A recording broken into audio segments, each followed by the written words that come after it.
Jadi kita berhari raya, kita buat kerja lah. Ni berada di rumah Mang Chalet Kuala Lumpur, Melaka. Ni Chalet family lah. Family saya.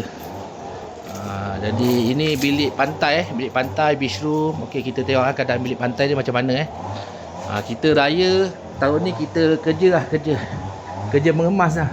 Dah kemas tapi nak kena check balik lah. Okey, jadi kita kemas bilik dia. Ni macam ni lah rupa dia bilik dia. Okey, boleh tengok pada sahabat-sahabat yang berminat nak beraya kat sini pun boleh. Ni bilik baru lah.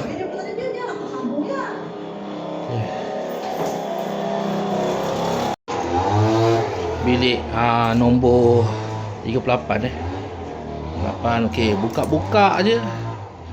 Buka je dah pantai. Mana nak dapat bilik macam ini? Buka je pantai. Ni tempat syok ni. Boleh mandi laut, betul pantai. Tempat memang cantik lah. Okey, masuk je bilik pantai. Masuk je bilik pantai. Ni bilik 38 lah. 38. Ini pemandangan umum Mang Chalet ni bilik family beach room. Sana ada apa benda? Ada kolam renang. Ini bilik 38 bilik 38. Kita buat operasi mengemas kejap mengemas. Kita tengok bilik pun okey semua. Bilik semua okey. Ni pemandangan cantik Pemandangan cantik. Ini yang paling mahal lah. Pemandangan paling mahal. Ni namanya budak air. Ni air. Air raya pun dia kerja tau. Kerja Kerja.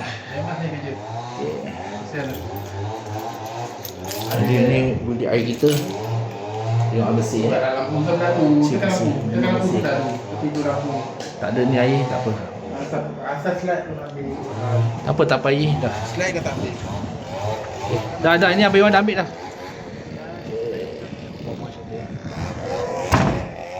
TikTok ni. Okey, ini tanya.